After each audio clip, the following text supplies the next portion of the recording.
Okay, now we will see about aspect of audit. Aspect of audit means the process starting from the beginning to the end of an audit engagement. It will be called as aspect of audit. Now, audit flow chart. First, it will start from acceptance of audit. After accepting the audit, we will plan how to do the audit. So that is planning of audit. Third, performing audit procedures. What we will do, examination of the financial statements. Okay, in audit procedure, we will obtain the sufficient and appropriate audit evidence. That is the fourth thing. So obtaining the audit evidence using the audit techniques. Then fifth, through the audit procedure, we will form the conclusions on financial statement. Then we will prepare appropriate audit opinion. Then we will communicate it to the intended users. That is 7. Issue an audit report. Role of management. There is role of management towards members and then towards auditors. First we will see towards the members. Towards members, what is the role, responsibilities the management have? So first, the management is responsible for maintaining proper books of accounts, choose appropriate accounting policies, design internal controls, then fourth, detect fraud and error, then fundamental accounting assumptions should be there, then financial reporting framework.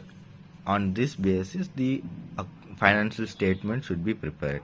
Also, the management is responsible for safeguarding the assets. Here we saw that it should detect the fraud or error. Here we will see the prevention and detection of the error. Prevention means we will not let it happen only. Detection means after happening we will detect that there is an error or fraud. For example, in prevention, if we have a software, we have only 10,000 goods. So we will be able to sell only 10,000 goods. We can't sell 11,000. So in that software it will detect. When we will enter 11,000, it will detect that it is not 11,000. There is no goods worth 11,000. That is prevention. Then in detection, suppose imagine that there is no software. We sold. After another employee came to know that we did not sell 11,000, we sold only 10,000. So there we detected. Next, management's responsibilities towards auditor. Management should give access to books and records of the entity. Also, they should provide any extra information and explanation whenever asked by the auditor. Then, who is responsible for preparing financial statement? It is the responsible of management. Okay, it is an important point. Then, also it is the responsibility of auditor to check whether the management has fulfilled their responsibilities or not. Okay, there may be a question on this. Okay, then statutory audit is appointed by members. They work for members and they report to the members. Then scope of audit.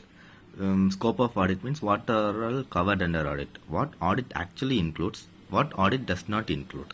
This is the summary. These are same. Here we will study the scope of audit. What does all cover means? First, audit covers all aspects of the entity and relevant to the financial statement being audited. That is, all aspects of an entity, either it's purchase department, sales department, research and development department, everything we should audit. Also, every items of financial statement should be audited, be it debtors or creditors, be it liability or asset, everything of the financial statement should be audited. Then, reliability and sufficiency of financial information should be obtained from audit. That is also covered under scope. Then, proper disclosure of financial information should be there. Then, expressing an opinion on financial statement is also the scope covered. What audit does not include is that audit does not include the preparation and presentation of financial statement. We already saw that it is the responsibility of management. It is not covered under audit. Then duties outside the scope of competence of auditor. So it is not the duty of auditor to do beyond the scope of the audit. For example, if there is an asset or machine, the life expectancy of that machine is 10 years. The audit is not a technical expert to assure that the life expectancy is 10 years. He should just believe what the management says. So here the people should not expect the auditor should give expertise opinion on that. And then expertise in authentication of documents.